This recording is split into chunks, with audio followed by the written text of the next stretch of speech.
Ya, sebenarnya bidang bisnis logistik ini. Nah, ini ada beberapa yang coba saya tampilkan, tapi lumayan banyak lah, enggak beberapa ya. Supaya para penyelenggara pendidikan, khususnya di tingkat sekolah menengah atas, sekolah menengah kejuruan, bisa memahami atau menyadari bahwa bisnis logistik ini salah satu bisnis yang sangat menjanjikan saat ini dan masa datang. Nah, yang pertama, bidang bisnis logistik itu adalah perusahaan pengiriman dan pengangkutan. Nah, jadi ini adalah sebuah perusahaan yang tentunya mengkhususkan diri dalam transportasi barang, darat, laut, udara gitu. Perusahaan-perusahaan ekspedisi yang kita kenal. Nah, ini ya maskapai penerbangan gitu ya, kargo, gitu, perusahaan angkutan darat gitu. Nah, ini satu jenis ya bisnis logistik. Kemudian yang kedua, ada juga bisnis logistik itu gudang dan pergudangan. Nah, bisnis ini menawarkan penyewaan ruang gudang untuk penyimpanan sementara atau penyimpanan dalam jangka panjang. Nah, jadi bisnis gudang dan pergudangan ini mereka punya fasilitas gudang sekaligus juga berbagai macam layanan yang dibutuhkan oleh kliennya untuk pengelolaan stok, untuk pemrosesan pesanan gitu. Jadi di dunia industri itu konsepnya adalah resource sharing. Jadi di dunia industri itu berpikirnya mana yang lebih ekonomis, sehingga mereka itu tidak selalu berpikir kalau mau mendistribusikan barang di wilayah jauh, di wilayah yang bukan dekat dengan pabrik, itu tidak harus membangun gudang sendiri, tapi juga bisa menggunakan pendekatan sewa. Gitu ya. Mana yang lebih efisien dan mana yang lebih efektif. Prinsipnya demikian yang dibangun di perspektif industri. Sehingga secara langsung ini menjadi peluang ya bagi para investor untuk membangun bisnis penyewaan gudang. Jadi bukan hanya tempat yang disewakan, tapi juga sekaligus dengan layanannya. Nah, artinya begini, misalkan kita sebagai konsumen itu membeli barang ke perusahaan X, kita berada di Medan, perusahaan X itu ada di Bekasi, maka barang-barang mereka yang ada di Medan itu tersimpan di sebuah gudang yang gudangnya itu bukan milik mereka. Tetapi nanti pesanan kita itu akan dilayani oleh gudang yang ada di Medan. Padahal gudang yang ada di Medan itu bukan cabang perusahaan, bukan distributor perusahaan. Ya mereka akan mengatasnamakan PT X tadi. Nah, kira-kira seperti itu model bisnis yang diambil oleh investor yang ingin membangun bisnis gudang dan pergudangan. Yang ketiga, third party logistik, 3PL, perusahaan logistik pihak ketiga, yaitu perusahaan yang menyediakan berbagai layanan logistik kepada perusahaan lain. Nah, ini bisnis ini mencakup pengelolaan persediaan, pengelolaan pendistribusian, pengiriman, bahkan manajemen rantai pasok secara keseluruhan. Nah, bisnis perusahaan logistik pihak ketiga ini, ilustrasinya Bapak Ibu, kalau kita sebagai industri manufaktur yang membuat produk mulai dari bahan baku sampai finish produk, untuk pendistribusian produk kita ya terkait dengan penjualan itu tidak lagi dilakukan oleh perusahaan kita, tapi kita sudah kontrakkan dengan pihak ketiga namanya. Jadi nanti truknya yang menjemput produk ke pabrik untuk dibawa ke gudang-gudang di daerah itu bukan kita lagi. Ya, gudang kita yang ada di daerah itu juga bukan kita lagi. Gitu. Seluruhnya dikerjakan oleh pihak ketiga. Tetapi konsumen itu tahunya adalah perusahaan kita. Gitu. Dia tidak tahu bahwasannya yang kontak langsung dengan konsumen itu adalah orang lain gitu ya, konsumen atau pelanggan dia tidak tahu. Itu yang dimaksud perusahaan logistik pihak ketiga.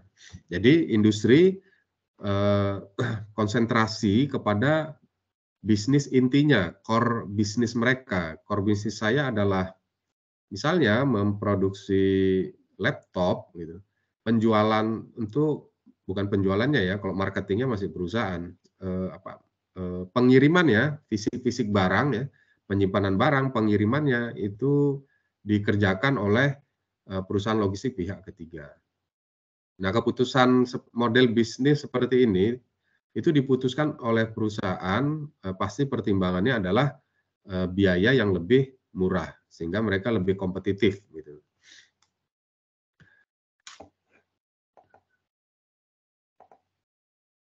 Kemudian yang keempat, bidang bisnis logistik adalah broker logistik ya. Jadi broker logistik ini berperan sebagai perantara antara supplier, pemasok dan pembeli ya dalam proses pengiriman barang. Nah, bidang ini membantu menemukan penyedia layanan pengiriman yang sesuai dengan kebutuhan klien. Ya ada agen lah gitu ya, agen gitu. Jadi ada satu pihak, ada orang yang mau membeli kita mau jual barang, ada yang beli, kita mau jual barang tapi butuh harus dijual kemana. Atau sebaliknya, ada orang yang butuh barang tertentu, tidak tahu harus membeli kemana gitu. Nah, jadi ada broker, tapi broker ini bukan yang dimaksud broker logistik di sini, bukan perantara jual belinya saja, tapi juga layanannya, gitu ya, memberikan layanan.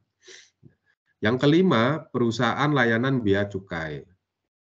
Jadi perusahaan ini menawarkan layanan yang berkaitan dengan pemrosesan dokumen bea cukai, ya, membantu barang-barang untuk melewati pemeriksaan bea cukai saat melintasi perbatasan. Kemudian yang keenam, perusahaan teknologi logistik. Ya. Perusahaan ini mengembangkan perangkat lunak, mengembangkan sistem informasi, ya, mengembangkan software, gitu, yang dibutuhkan oleh perusahaan-perusahaan untuk menjalankan manajemen rantai pasok mereka. Jadi ini juga salah satu bidang bisnis logistik. Kemudian yang ketujuh, e-commerce maupun toko online. Jadi bisnis e-commerce adalah pemain utama dalam logistik pengiriman barang ya, kepada pelanggan. Mereka mengelola persediaan, memenuhi pesanan dan pengiriman ke pelanggan. Ya, kita nanti bisa bicara banyak ya, tentang konsep bisnis, misalkan saja blibli.com, Lazada, Bukalapak, Tokopedia, Shopee, dan lain-lain gitu ya, yang kita kenal dengan istilah marketplace. Kemudian yang kedelapan, penyedia layanan pengiriman akhir atau last mile delivery. Nah, bisnis ini adalah sebuah perusahaan yang fokus pada pengiriman barang dari pusat distribusi atau toko ke alamat pelanggan akhir. Nah, bisnis ini memainkan peran kunci dalam pengiriman e-commerce. Yang biasa Bapak Ibu kenal, ingin membeli barang menggunakan aplikasi, kemudian terjadi transaksi. Gitu. Kita beli makanan di toko X, tetapi yang mengantarkan yang kita beli itu bukan pegawai toko X, ya kan gitu. Itu yang disebut last mile delivery, yang sehari-hari Bapak Ibu sudah kenal gitu ya, pesan makanan, belanja gitu, yang semua melalui aplikasi. Gitu. Kesembilan, perusahaan produsen dan distribusi. Nah, ini yang jelas, yang memang sudah sangat lama dikenal, ya perusahaan yang produksi barang, memiliki rantai pasokan sendiri, termasuk menyimpan barang sendiri, punya gudang sendiri, mengirimkan barang sendiri. Nah, ini tentunya juga dikenal sebagai bisnis bidang logistik, yang tentunya membutuhkan lulusan-lulusan yang kompeten di bidang logistik. Ke-10, perusahaan layanan kargo udara. Jadi spesifik jasa pengiriman barang melalui transportasi atau moda transportasi udara. Jadi maskapai kargo, fasilitas pergudangan di bandara. Kalau dulu kita tahu pesawat penumpang umum itu ya hanya bekerja mengangkut, perusahaan itu spesifik atau bisnisnya itu konsentrasi hanya mengangkut penumpang. Kalau sekarang dia sudah double gitu, mengangkat atau mengangkut penumpang ya juga, mengangkut barang ya juga gitu. Contohnya misalkan seperti perusahaan besar seperti Lion. Sudah ada namanya Lion Parcel. Demikian juga yang untuk jasa-jasa penerbangan publik lainnya gitu. Sedangkan perusahaan bus umum saja itu juga sudah membangun bisnis logistiknya, dan itu bukan hal baru, ya sudah lama, tetapi model bisnisnya saja yang belum berkembang. Nah, misalkan saja contoh ALS, bus ALS. Bus ALS itu sudah lama menyediakan jasa pengiriman barang. Jadi perusahaan PT ALS tidak menyediakan secara khusus bus untuk mengantarkan atau mengirimkan barang, tapi mereka titipkan di bus pengangkutan umum karena core bisnis mereka adalah bus pengangkutan umum. Karena melihat ada peluang untuk bisa mengangkut barang lain, maka mereka ciptakanlah bisnis keduanya, bisnis kargo. Nah, ini biasanya kalau dulu saya amati, kalau kita mengirimkan barang melalui PT ALS, bus ALS ini, barangnya itu kita yang ambil gitu ya, ke pool ALS, tidak diantarkan. Karena dulu model bisnis yang mereka bangun itu memang sambilan gitu ya, sebagai income atau pendapatan tambahan atau pendapatan alternatif bagi perusahaan. Yang ke-11, perusahaan layanan kereta api. Ya, ini sudah mulai berkembang khususnya di jalur-jalur yang hidup di Pulau Jawa. Nah, mungkin PT KAI kan saat ini intensitasnya kan cukup tinggi ya untuk merevitalisasi jalur kereta api. Ini untuk masa datang itu akan semakin kuat. Ya dahulu saja kalau Bapak Ibu amati, jalur kereta api dari Medan ke Rantau Prapat, itu kargonya sangat besar ya.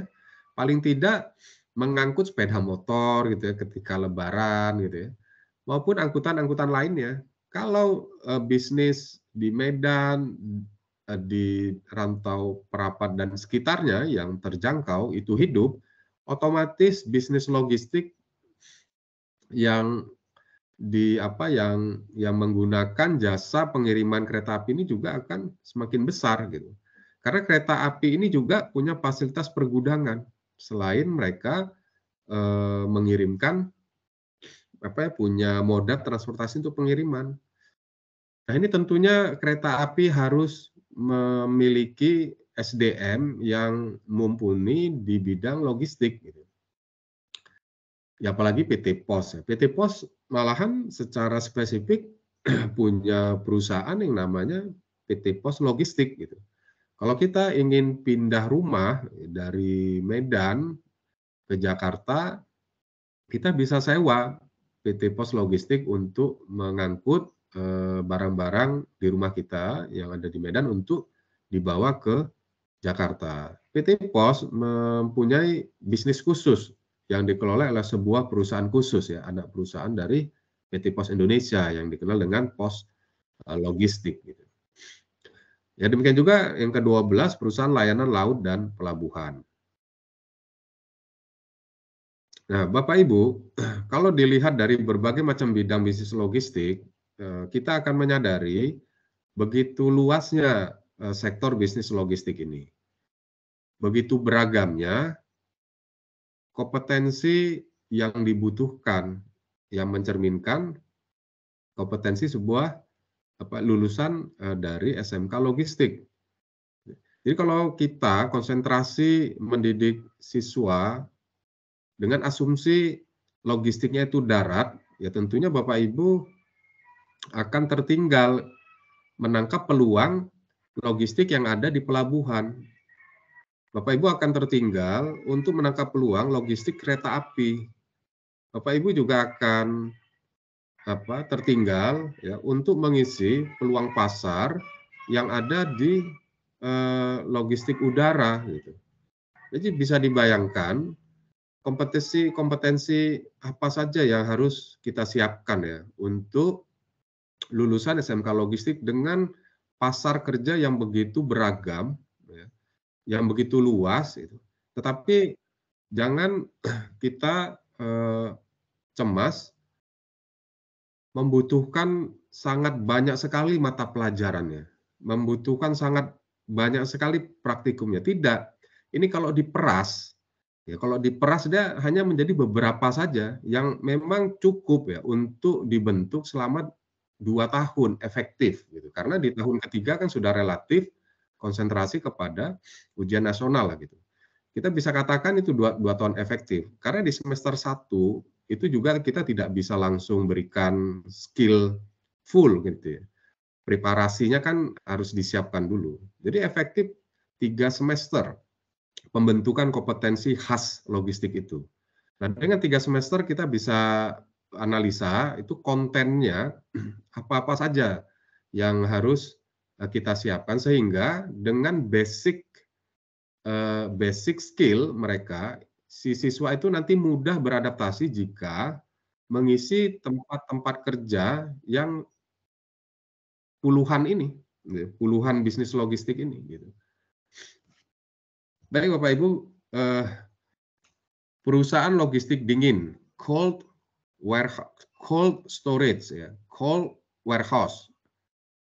Bapak Ibu bayangkan ketika pandemi terjadi, bagaimana cara memindahkan vaksin, di mana vaksin itu karakteristiknya harus berada pada temperatur yang sangat dingin.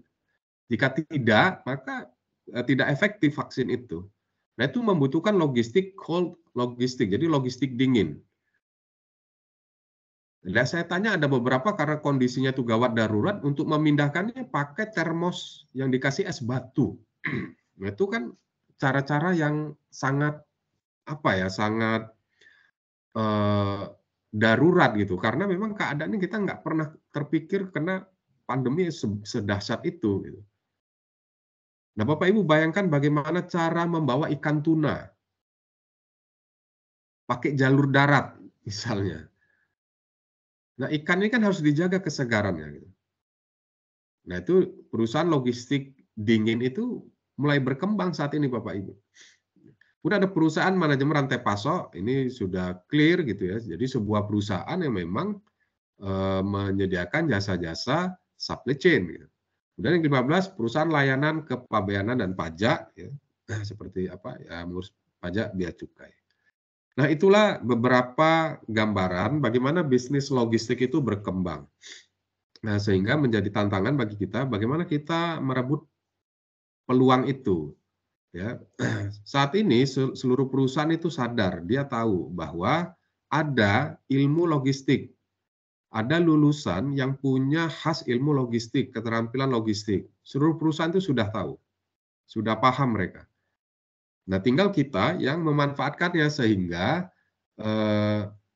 yang lulusan logistik ini memang langsung diterima gitu oleh perusahaan-perusahaan yang membutuhkan lulusan dengan kompetensi logistik. Bapak Ibu,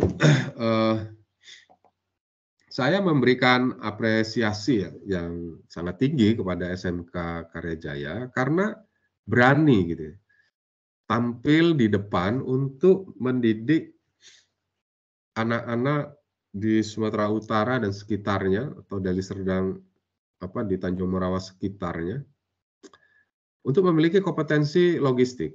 Logistik ini dalam tanda petik ilmu baru sebagai sebuah nama ya, tapi sebagai sebuah ilmu pengetahuan sudah lama.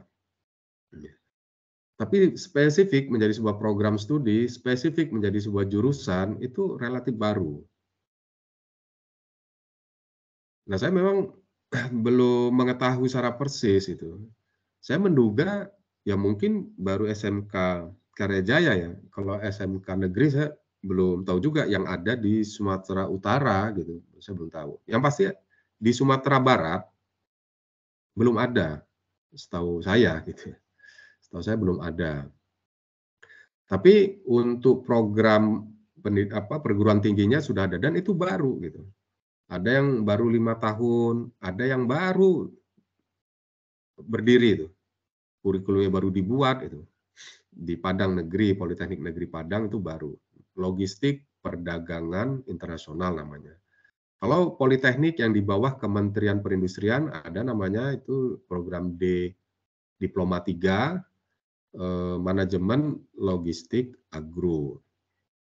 Nah, yang baru tahun ini dapat izin, tapi saya belum tahu apakah sudah menerima mahasiswa baru di negeri itu Teknik Logistik Universitas Sumatera Utara. Itu program studi S1 sarjana Teknik Logistik itu baru berdiri. Sebelumnya saya memfasilitasi membantu juga teman-teman yang ada di Universitas Maliku Saleh untuk membuat program studi S1 Teknik Logistik. Itu mereka sudah lama, itu sudah ada lulusannya lah gitu ya. Kalau di perguruan tinggi swasta yang tua itu ya PT Pos sendiri gitu. PT Pos itu punya sekolah manajemen logistik dulunya. Sekarang mereka sudah berevolusi menjadi sebuah universitas, namanya Universitas Logistik. Universitas Logistik Internasional atau Universitas Internasional Logistik ya, saya lupa. Di Universitas Telkom University itu juga ada teknik logistik. Di Institut Teknologi Telkom Purwokerto, masih di bawah Yayasan Telkom, itu juga ada teknik logistik. Perguruan tinggi swasta juga yang di Padang, itu juga kemarin saya ada bantu menyiapkan proposal pendirian program studi sarjana ya, logistik, konsentrasi di logistik kesehatan. Nah, sebagai informasi Bapak Ibu, di nomenklatur pendidikan tinggi, logistik itu punya banyak nama. Satu, ada nomenklatur itu namanya teknik logistik. Yang kedua, di nomenklatur itu ada namanya logistik tok gitu, ada. Yang ketiga, ada namanya manajemen logistik. Apapun namanya, tetap saja pasar kerjanya sama. Itu kan hanya masalah penekanan pendidikan. Jadi kalau teknik ya nuansanya ke teknik, kalau manajemen ya ke manajemen, kalau logistik itu kepada entrepreneurnya, kepada bisnisnya. Gitu. Tapi tetap saja kalau konteksnya mengisi pasar kerjanya sama seperti yang bidang-bidang yang barusan kita baca lah gitu yang saya sampaikan. Nah ini saya ada potongan di Jawa Timur gitu SMK yang konsentrasi pada kompetensi logistik gitu ya. Nah, ini sudah berkembangnya tentunya pemerintah provinsi melalui kajian-kajian pendidikannya itu tentunya memetakan perkembangan kebutuhan pasar kerja ya sehingga pendidikan vokasi di tingkat SMK ini terus berkembang gitu ya, dilakukan evolusi gitu. Ya. Ada kalanya basic kompetensinya itu dimiliki oleh sebuah SMK yang mungkin yang mungkin secara penamaan gitu udah jadul gitu, tapi secara kompetensi dia sama gitu. Nah bisa saja kan diubah namanya gitu, sehingga lebih trending gitu, lebih menjawab kebutuhan dunia industri yang lebih tertarik dengan nama gitu ya dibandingkan dengan isi gitu. Ya itulah kondisinya gitu. Nah ini jadi renew ya membarukan lagi lah ya, membuat sesuatu jadi baru itu padahal sumber dayanya sama gitu ya. Ya itulah dunia yang berkembang. Itu kalau di dalam keilmuan teknik industri kita kenal dengan istilahnya customisasi kan. Jadi kita mengcustomize sesuai dengan apa maunya pelanggan.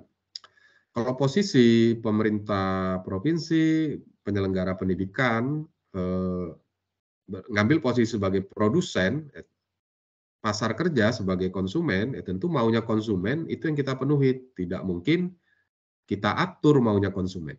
Posisi kita adalah mengisinya, gitu.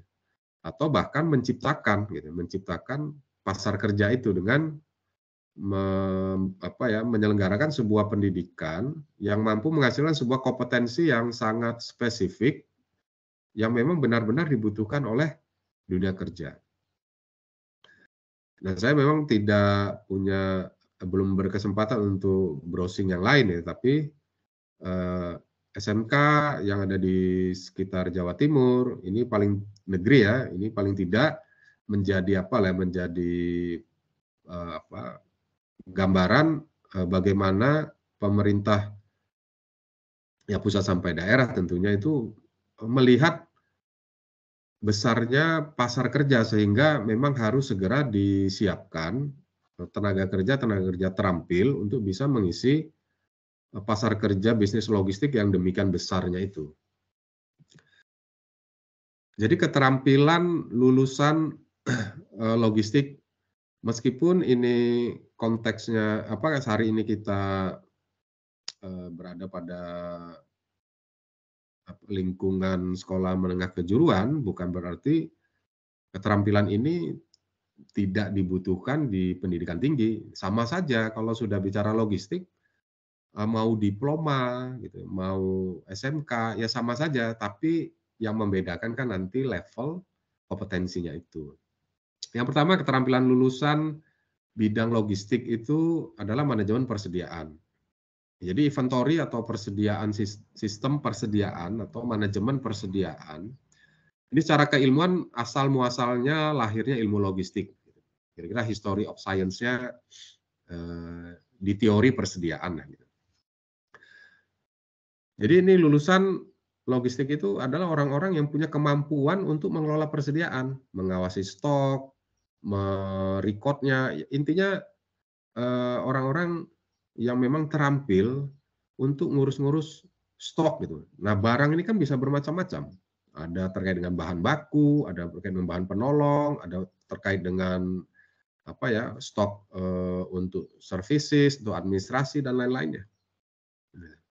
Kedua, mampu menggunakan software.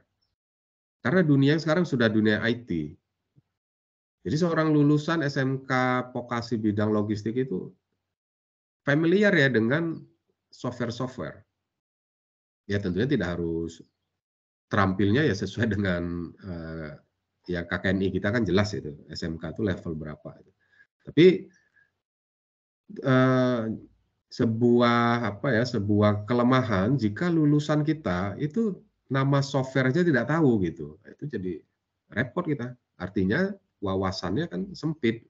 Nah, tugas kita itu harus memberikan wawasan. Yang kedua, karena ini vokasi, tidak cukup dengan wawasan ya, harus familiar sehingga ketika mereka nanti memasuki dunia kerja tidak kaku gitu, tidak panik ketika pekerjaannya itu menggunakan alat bantu perangkat lunak atau software tertentu. Yang ketiga, pengelolaan gudang secara fisik ya, mengurus gudang secara fisik. Yang keempat, punya kemampuan untuk mengatur pengiriman dan pendistribusian barang. Kemudian terkait dengan perencanaan transportasi, ya, terkait dengan perencanaan transportasi, kemampuan terkait dengan perencanaan rute pengiriman, cocoknya dikirim menggunakan moda transportasi yang mana, gitu ya, ngurus jadwalnya, gitu, ya, menjadwalkan pengiriman. Kemudian keenam, pengelolaan pesanan, ordernya, kemampuan untuk mengelola pesanan pelanggan, memproses pesanan itu, ya mungkin harus diikuti dengan pengemasan, gitu. Kemudian yang ketujuh, pengetahuan tentang regulasi logistik. Aturan-aturan yang terkait dengan logistik. Ya tentunya aturan-aturan terkait dengan cukai, bea cukai, kepabeanan. Jadi perlu juga ada mata pelajaran yang membahas ini gitu. Kenapa? Karena salah satu dunia kerjanya itu adalah layanan kepabeanan tadi, layanan bea cukai tadi. Ya, sehingga kalau sementara saat ini mindset dunia usaha itu kan menganggap lulusan fakultas hukum gitu atau lulusan SMK, kalau dulu SMEA lah gitu ya. Jadi bisa ya? Oh, belum tentu. Perbedaan SMK logistik ketika nanti dia bekerja di jasa-jasa kepabeanan, lulusan itu dia punya wawasan ya terkait dengan aturan-aturan logistik, tapi juga tahu cara menerjemahkannya secara teknis gitu. Karena dia, si siswa ini diajarkan sekian tahun itu untuk mengelola operasional dari logistik. Jadi paham terjemahannya, konkretnya gitu. Cara menerjemahkan dari regulasi menjadi operasional dia paham gitu. Nah, berbeda kalau yang mengurus itu paham aturannya, tapi tidak pernah mempelajari teknisnya gitu. Jadi ini salah satu keunggulan. Nah, dari beberapa keterampilan yang kita harapkan tadi, maka bagaimana kita mendelivernya dalam proses pembelajaran. Ya, karena vokasi spesifik di praktikum, maka beberapa mata praktikum, praktek yang perlu dibekalkan, ini tidak harus satu-satu, bisa saja dikombinasi ya, tetapi ada aktivitas khas ya, yang khas dari logistik itu. Yang pertama, ya mereka harus diberikan pengalaman merasakan atmosfer gudang itu seperti apa, dan bagaimana ngurusnya gitu. Jadi seorang lulusan SMK logistik itu paling tidak punya wawasan ya. Kalau disuruh memilih lokasi gudang itu cocoknya di mana gitu. Ya dia lebih lebih punya pengetahuan dibandingkan yang tidak mempelajari gitu. Kalau ada sekian banyak barang yang ada di gudang gitu, dia terampil itu bagaimana cara menatanya, bagaimana cara menyusunnya, menginventarisasinya, sehingga ketika saya mau cari barang tertentu, itu cepat bisa saya temukan, gitu. Nah itu, eee, praktikum-praktikum yang terkait dengan pengelolaan gudang atau warehouse operations. Kemudian yang kedua, ya terampil menggunakan perangkat lunak, gitu. Sekalipun kita menggunakan Excel, eee, ya silakan saja diajarkan si siswa itu untuk bisa se apa ya, me mendidik mereka untuk punya daya cipta dan kreativitas untuk mengelola data, sehingga menjadi informasi yang berharga yang dibutuhkan di pergudangan, yang dibutuhkan untuk mengelola pesanan gitu. Akan jauh lebih baik lagi kalau siswa ini diberikan keterampilan software yang memang sudah umum digunakan oleh perusahaan-perusahaan logistik, gitu ya. Kemudian praktikum terkait dengan perencanaan transportasi. Jadi mereka, eee, diberikan katakanlah ada 7 order, disuruh mikir, bagaimana yang paling logis, menyusun urutan pengiriman barang nih, gitu. Jadi tidak perlu ya kalau di dunia perguruan tinggi ini ya model matematika ya, udah matematis, harus pakai algoritma tertentu, di coding software gitu. Tapi kalau untuk SMK kan dilatih mereka berpikir logis ya. Jika Anda diberikan sekian ada 7 jenis barang di 7 lokasi yang berbeda, rencanakanlah rute pengirimannya. Di situ ada problematika apakah pakai sepeda tuh, atau pakai sepeda motor, atau pakai pick up, atau pakai apa itu. Di situ udah ada mereka diminta reasoning ya, diminta menalar, memilih moda transportasinya, menentukan urutan pengirimannya. Kemudian sebagai seorang supervisor bagaimana mengawasi proses pengiriman itu. Mereka tahu teknologi apa yang harus digunakan, pakai GPS yang murahan, diletak di mana, kemudian dikontrol pakai HP. Perangkat-perangkat itu udah sangat murah ya, udah seperti beli permen sajalah, harganya itu sangat murah ya, bisa kita dapatkan di marketplace gitu. Sehingga secara pembiayaan dia murah gitu ya, pembiayaan praktikum ini murah, tetapi secara keilmuan dia itu tinggi gitu. Jadi kita tidak perlu bersusah payah untuk menggunakan teknologi yang canggih. Justru dengan menggunakan teknologi-teknologi tepat guna atau yang kita gunakan katakanlah istilahnya yang murahan gitu ya, tapi bukan recehan dalam pengertian jelek gitu. Justru siswa itu di-challenge untuk berpikir kreatif untuk bisa ngembangin teknologi ini gitu. Dengan pengalaman-pengalaman mereka menentukan rute, memonitoring proses pengiriman gitu, kemudian merencanakan kembali berdasarkan data masa lalu gitu ya. Diperkirakan kecepatannya berapa, ini harusnya selesai berapa lama. Mereka terbiasa apa yang dikerjakan harus dicatat. Apa yang dicatat itu harus dipikirkan. Apa yang dipikirkan itu keluar menjadi sebuah rencana yang jauh lebih baik dibandingkan dengan perencanaan sebelumnya. Nah, reasoning seperti ini, ya, jadi mereka bekerja dilatih untuk biasakan menggunakan data, kemudian mikir gitu. Nggak perlu kita cekokin dengan macam-macam formula-formula yang rumit-rumit. Itu wilayahnya wilayah perguruan tinggi. Tapi kalau level-level SMK, itu yang di-trigger itu adalah reasoning-nya. Mereka sudah kita paksa untuk biasa bernalar, berpikir logis gitu. Tanpa harus dibebani dengan bermacam-macam rumus-rumus gitu. Jadi kalau mempelajari berbagai macam model lah istilahnya gitu, formula-formula, algoritma, itu biarlah wilayahnya perguruan tinggi. Karena KKNI kita kan sudah mengatur itu. Tetapi apapun level pekerjaan, mulai dari operator sampai dengan manajer, tetap saja basisnya adalah data. Jadi kita melatih siswa itu terbiasa bekerja menggunakan data gitu. Nah, ini di perencanaan transportasi bisa menarik untuk melatih mereka sedemikian rupa. Kalau tadi ada mengelola gudang, yang keempat ini praktikum terkait dengan mengelola persediaan. Ya memang secara teori seolah-olah ilmu persediaan ini di perguruan tinggi, padahal tidak gitu. Jadi kita ya meskipun katakanlah guru memperkenalkan satu rumus gitu ya, dari sekian banyak rumus-rumus persediaan gitu ya. Konteksnya itu adalah melatih mereka berpikir sistematis dan logis, itu saja gitu.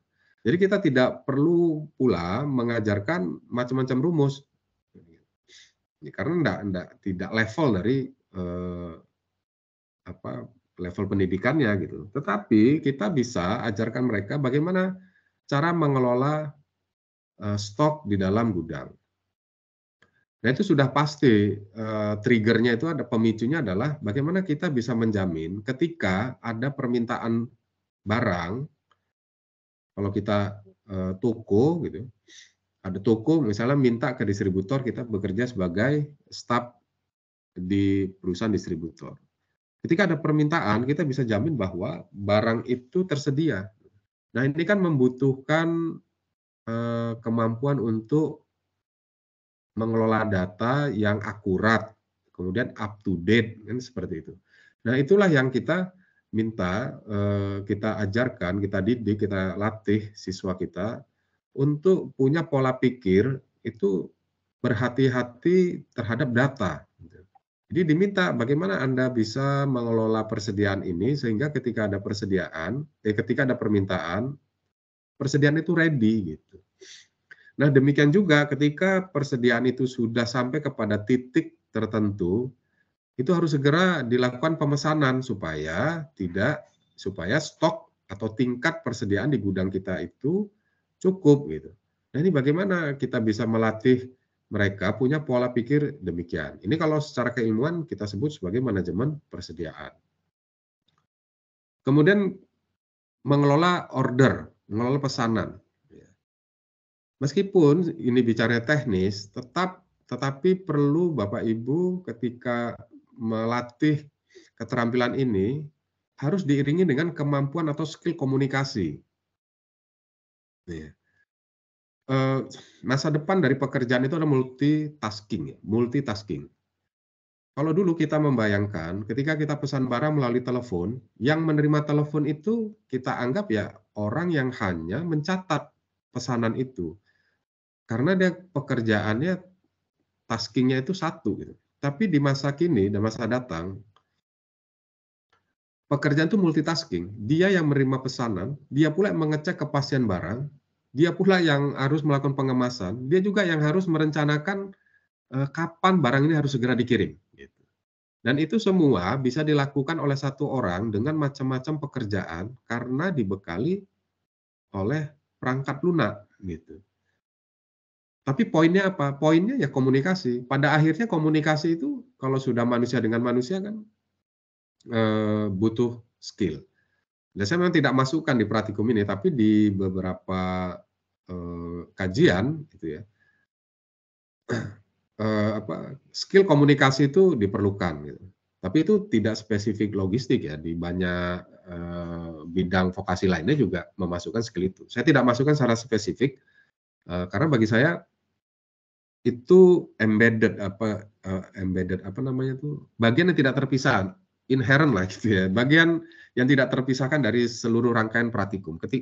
Kalau pengelolaan pesanan ini kita sudah kontak langsung dengan customer, jadi di situ communication skill, keterampilan komunikasi harus muncul ya, gitu ya. Meskipun pengelolaan gudang, pengelolaan, persediaan itu juga butuh skill, kenapa? Karena antara staf dengan manajernya, dengan atasannya, itu juga tetap harus punya kemampuan skill yang bagus. Jadi skill komunikasi ini, ya wajib hukumnya untuk diajarkan ketika proses praktikum ini. Kemudian yang keenam itu analisis data. Nah, tentu levelnya ini berbeda dengan yang level perguruan tinggi, diploma maupun sarjana. Tetapi seorang, staf, katakanlah nama job, pekerjaannya itu administrasi logistik. Itu pekerjaannya yang mengelola data. Minimal dia bisa menampilkan report saja sudah bagus itu. Ya, sudah bisa membaca grafik itu sudah bagus, ya. Nah, kenapa? Karena memang pekerjaan-pekerjaan logistik, kembali lagi Bapak, itu basisnya data itu, basisnya data. Jadi kita memang mengajarkan mereka itu untuk aware, untuk sadar penuh pentingnya data. Nah, karena levelnya ini adalah, level-level pelaksana, lulusan SMK ini, karena, mindset-nya itu menyadari pentingnya data, ketika dia bekerja itu memang sangat berhati-hati, ya, tidak asal-asal memasukkan data, memastikan data itu valid gitu ya. Tidak sembarangan pakai feeling gitu ya untuk mengubah-ubah data tuh. Ya terlatih untuk apa-apa itu harus diukur, terlatih untuk mengkonfirmasi gitu. Nah, itu yang dimaksud analisis data di sini, gitu. Ya ada namanya dalam supply chain management itu bullwhip effect. Jadi ada satu fenomena yang membesar-besarkan itu atau mengecil-ngecilkan, tapi umumnya bullwhip effect ini isunya membesar-besarkan. Retail memprediksi ada permintaan 100. Kemudian retail ini ngomong ke distributor, tolong pasok bulan depan tuh 100 karena ada permintaan sekitar 100 tuh nanti. Yang distributor itu nggak percaya, ini jangan-jangan, permintaan nanti gede itu. Jadi dia akan kirimkan memang 100, ya tetapi distributor ngomong ke pabrik itu 200. Akibatnya apa? Membludaklah persediaan. Itu yang disebut bullwhip effect. Nah, kapan itu terjadi? Yang pertama ketika distributor tidak mengetahui informasi yang sebenarnya di pasar. Yang kedua itu terjadi karena distributor memiliki tingkat kepercayaan yang rendah terhadap retail. Jadi apa informasi yang diberikan retail, dia nggak langsung percaya. Ini kayaknya dia mau kecil-kecilkan penjualan gitu. Jadi mintanya sedikit gitu. Nah, ini, terjadi karena si manajer retailer itu atau manajer distributor itu dapat supply data, pasokan datanya kan dari stafnya. Jadi kalau stafnya itu sudah terlatih menjamin, akurasi data, ya tentu pengambil keputusan itu juga tidak keliru gitu ya, untuk merencanakan atau menganalisis lebih lanjut fenomena permintaan, fenomena pesanan, fenomena lain-lainnya gitu. Itu arahnya ke sana. Kemudian pemahaman tentang regulasi logistik. Nah, ini perlu dilakukan, bayangan saya praktikum-praktikum, seperti ini ya mungkin saja bisa dikombinasikan dengan yang lain ya. Nah, tapi paling tidak, tidak boleh SMK itu tidak mengetahui aturan-aturan yang berlaku, logistik nasional maupun logistik internasional, gitu. Mana barang yang harus dicukai, kemudian cukai itu seperti apa prosesnya ketika kita impor, ekspor barang, itu aturan-aturan mainnya seperti apa. Nah, ini wawasan-wawasan seperti ini kan, wajib, dimiliki ya oleh lulusan SMK vokasi. Mau tidak mau kita harus siapkan pembelajarannya. Kalau tidak ya aneh juga gitu lulusan, SMK logistik tetapi tidak tahu sama sekali regulasi-regulasi terkait logistik. Contoh misalnya odol, over dimension overload. Nah, setiap daerah, itu bisa saja punya regulasi izin batas tonase angkutan yang harus masuk ke wilayahnya gitu. Nah, ini kalau stafnya tidak paham regulasi, ya dia suka-suka hati aja ketika mengirimkan barang gitu. Jadi perencanaan transportasinya, perencanaan rutenya itu, eee, bertentangan dengan regulasi. Akibatnya apa? Kena tilang, akibat kena tilang atau kena tahan, ya sehari 2 hari terlambat gitu. Kalau terlambat ya kena penalti kan dari customer. Nah, ini akar masalahnya adalah, tidak pahamnya regulasi. Nah, karena kita spesifik pendidikan logistik, ya tentang regulasi-regulasi logistik ini juga perlu kita, didik ya siswa kita. Komunikasi dan kolaborasi. Logistik itu intinya sebenarnya dia tidak punya apa-apa. Pengelola gudang dia tidak punya barang, tapi dia punya tanggung jawab gitu, terhadap barang itu.